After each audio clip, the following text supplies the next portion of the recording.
here we're actually going to find the equation of variation. So the two different equations of variation are y equals kx and y equals k over x.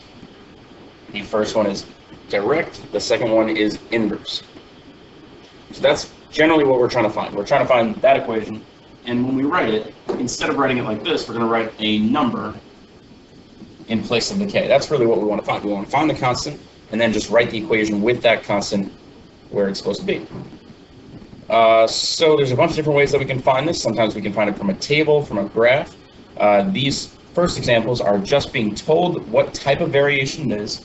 So x and y vary directly, and then you're told an x and a y coordinate. Actually, that's all the information that you need.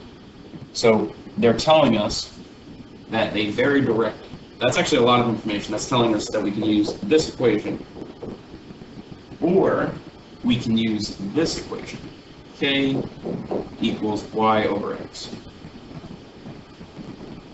which is actually our very first step. We're going to use that constant of variation equation. That's what that's called.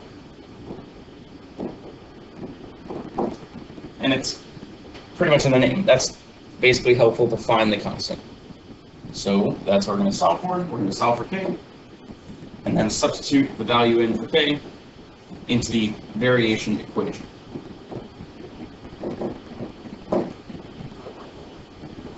Those are the variation equations. So you do need to know that vocab a little bit. The constant is the k. So the constant of variation equation is really this one for direct. The variation equation is this one for direct.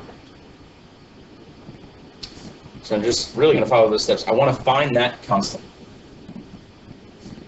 So for direct variation, it's y over x, which means I'm going to take that number and divide by that number.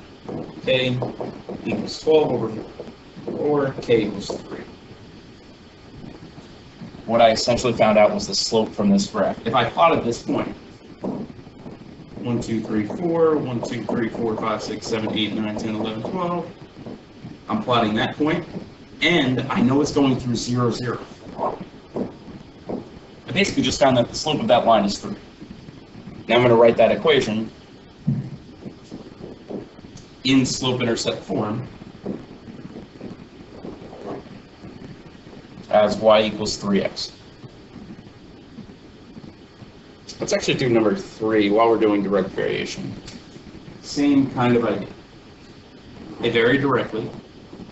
That's telling me I can use this equation, y over x, or 3 over negative 9. So my k is negative 1/3. Again, all I really did was find the slope here. In this line, 1, 2, 3, 4, 5, 6, 7, 8, 9. 1, 2, 3.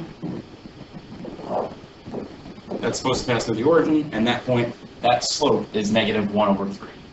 So to write the equation, I write it as negative 1/3 times x.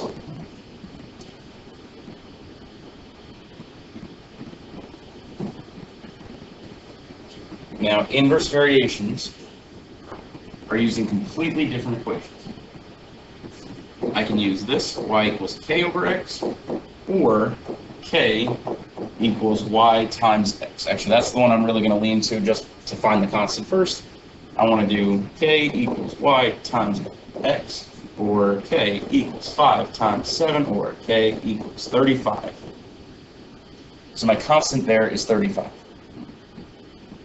Now I'm going to write that into the variation equation, that y equals 35 over x.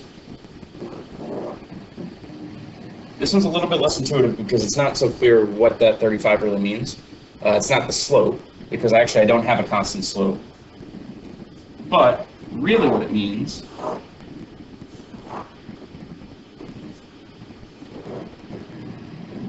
is that every time in that graph, every time I multiply an x and a y together, I get 35. So I could have the point, let's say that's 5, 7. Let's say that's 7, 5. Let's say that's 35, comma 1. This one would be 1, comma 35. We'd have some fractions and decimal points in there. But really, every time along that curve, I have an x and a y. They multiply together to give me the same thing. I also have that on the negative side. I could say this is -7, -5, this is -5, -7.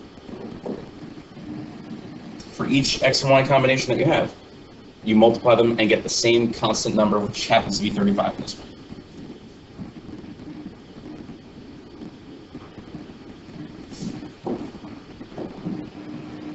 That first sentence tells us pretty much everything that we need, at least for the equation. It's telling us that these vary inversely, which is telling us that we're going to use either this equation or the useful one for finding the constant, which means y times x, which means 11 times 22, or 242. That's our constant of variation for this equation, and it's an inverse variation, which means I'm using that. Y equals 242 over x.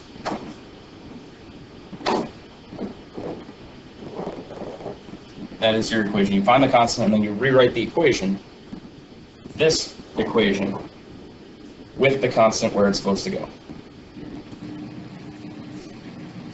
Should be able to do these four on your own. Really, they're very, very similar to these examples. These are both direct. These are both inverse. And that's exactly the type of examples that you have down here.